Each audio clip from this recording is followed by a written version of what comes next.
Yo, vatos locos up in there, up in here. We got a stalker back over here. Saying he came by to hang out and learn some tricks and learn a few things so he can do it on his own. But one thing I want to talk to you guys about is this piece right here that I removed off the firewall, which I already put in the car, which is this piece right here. Now, this piece right here, you must to remove it off the right-hand drive, so in order to be able to bolt in your dashboard. Because without these plates, you're not going to be able to use the brackets. Some people do not remove those off the firewall. I don't know why, but that's a must. I know it's a pain to get that piece off. Now, you cannot remove the firewall right there unless, my bad. You cannot remove those unless you move the firewall first. As you can tell right at the top there, you can tell how the paint, which I'll show right here, you can tell right here how the paint is still fresh. Is because the firewall, it welds up to right here, but there's some bolts, see? You gotta tap those out.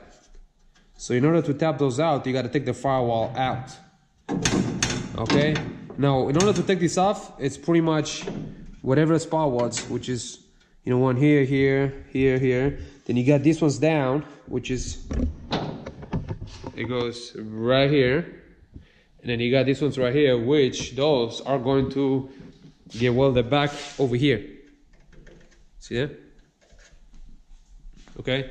Now, the other thing is, in order to be able to get the firewall out, you got to remove this piece because there's some hidden spot welds like this one, this one, this one, this one, this one, this one, and then there's like a couple more over here. So that piece got to be removed in order to get to this one. Now I'm gonna go ahead and show you guys how to put this back in.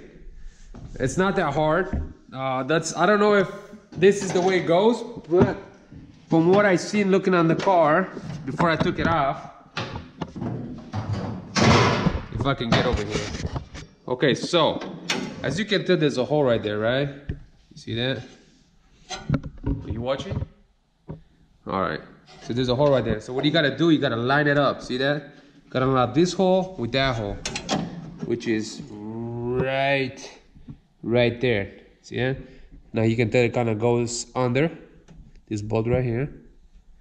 This is pretty much flush right there. See that?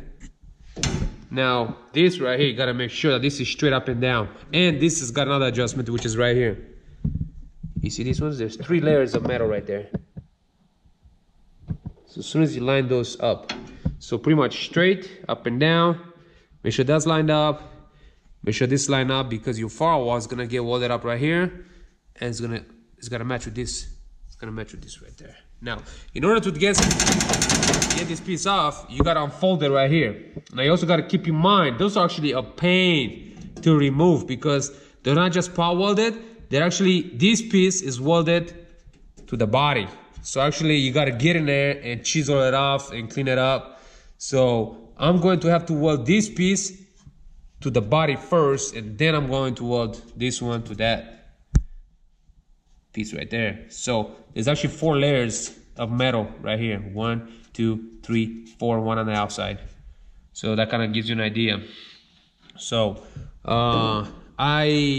there's a tool that you can buy to be able to put behind it, so you can actually fill in the welds. It's called a welding spoon, which by the way, I went to Harbor Freight and they didn't have any, so I just went to Lowe's and made my own. I bought this 4-inch pipe. I bought a plug in case I want to put it behind it like this. See that? I can put it behind it like that, or I bent it right there, hit it, made it straight, well, sort of straight. I'm kind of make it like a butter knife. And you can also do it like that. See that? See that? So when you weld behind, it's not gonna weld to it. You see what I'm saying? And you can just fill in the welds without blowing a hole through. Now, of course, you're gonna have to adjust your welder to make sure it doesn't burn through, or it's just too cold and it just bubbles up. So having 3 layers of metal right here is gonna be probably easier to weld this. And also I bought me some clamps to clamp this down. So that's what we're gonna do today.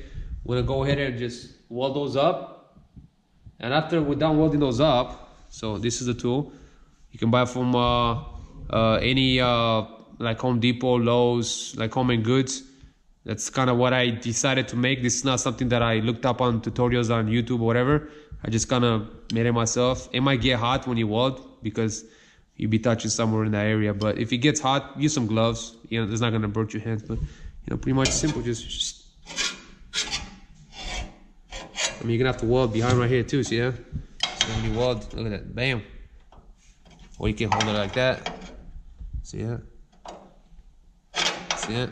And the welds are gonna be flush because I'm gonna weld through and I'm gonna weld it on top as well.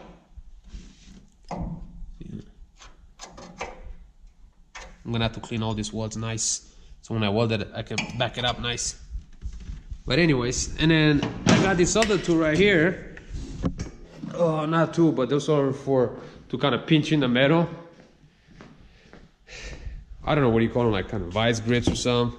Harbor Freight, 10 bucks. Can't beat it. You got 2 of them, so those should probably work. So this is the welder that I'm using right here. It's a Lincoln 140. So I never really had to go that high in temp, which is a volt temp heat right here. I usually keep it at an A for when I weld on the bay, so I keep it at A. And then speed is usually between like not even 1, like 0.5 to 1. Kind of what I do. I never go like 2, 3, 4, 5, 6, 7. The speed is too fast to penetrate the weld. So usually for what I'm doing right now, if you're using 140 Lincoln flex core, which is what I'm using, I keep it at A and then like 0.5. See, it's not even like a 1, like 0.5, somewhere around there. And that should probably do it. Make sure your ground is good. Whatever you're gonna put your ground, make sure it's, you know, it's bare metal. Yes, I do have 2 K24s up in here in case I blow one up. You know what I'm saying? K24A. Good turn right there, you know?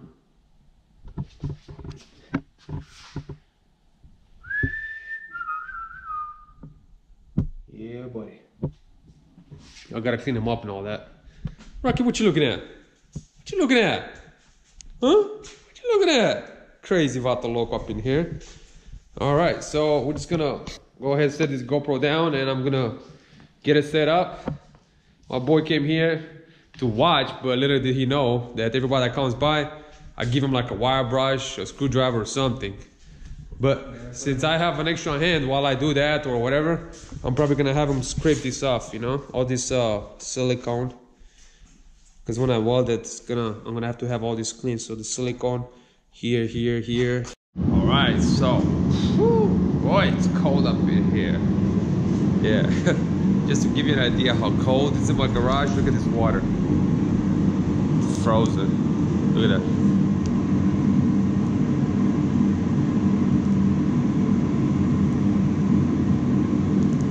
Frozen, right, Rocky? See that, Rocky? Got the heater going. Warm it up a little bit. I want to get back to welding on this. We need to get this party started. We need to get this party started. Party started. Vatos Locos up in here. All right, guys. Yeah, we're gonna get back to it.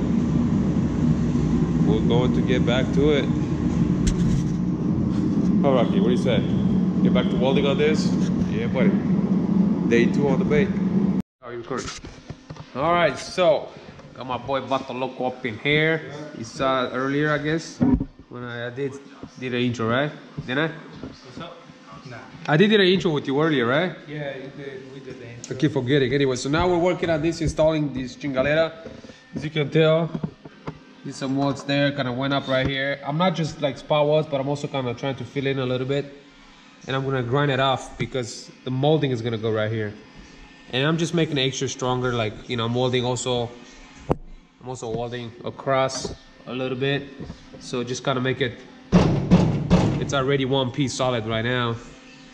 And then, you know, I weld a little bit on the east side, welded this piece to the other piece, and then we're gonna fold this metal back, and then we're gonna weld it.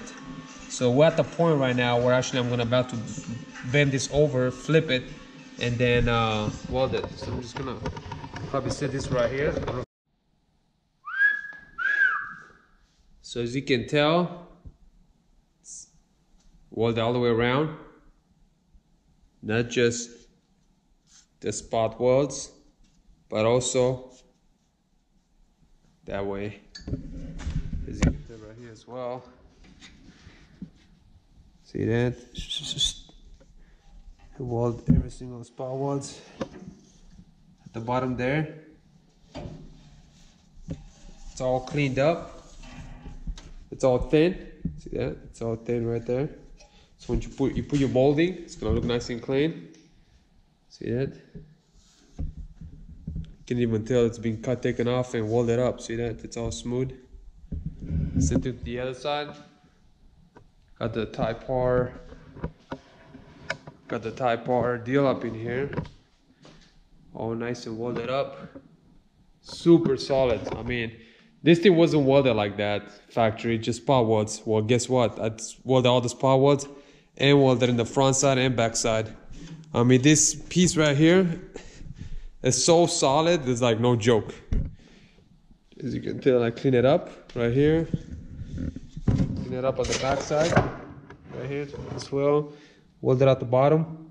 See that? Way stronger than factory. See that? Welded over here. Welded at the top. Clean it up. And that's pretty much it right there. Tomorrow we're gonna go with the firewall in. But so before we're gonna do that, I got this all cleaned up, ready to go. And what I'm going to do, I'm going to start welding the firewall in. So that's what I'm going to do right now. But this is gonna be another video and I'm gonna show you what I'm going to do, all right? So, hey guys, hopefully that will give you enough tips to help you out with your firewall if you're doing your conversion to a right-hand drive as far as that side goes. But that right there, those pieces right there, it's a must swap over from the right-hand drive to your left-hand drive, so that way you can bolt up your dashboard and everything's lined up, everything's welded up in place, and it's time to go with a firewall. That will be the next step. Put it in, line it up, get the front end lined up, got the fenders there, got the bumper on the back right there underneath, got the headlights right there, and a hood back over there. And once we do that, we're gonna line it up, make sure everything's good. And yeah, we're gonna go from there, buddy. That's what's up. All right, y'all take it easy now.